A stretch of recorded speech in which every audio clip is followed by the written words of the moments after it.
Само 3000 броя, толкова редки са Кадет GSE Champion. В края на 80-те този модел се оказва един от най-бързите в класа си.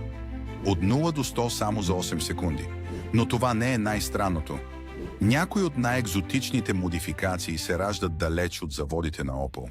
В Южна Африка се появява Кадет GSE Superboss с 170 коня.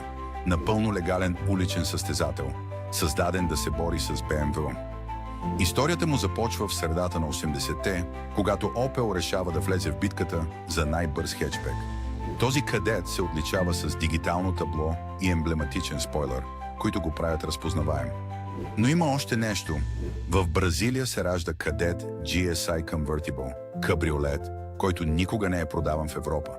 Само 800 такива коли са произведени, а днес са истински колекционерски рядкости. И тук идва най-лудата част. В някои страни Кадет GSE е оборудван с уникални турбокитове, които вдигат мощността до над 200 конски сили.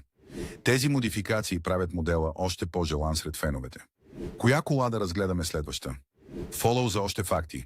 А ако искаш да подкрепиш канала, линк в профила.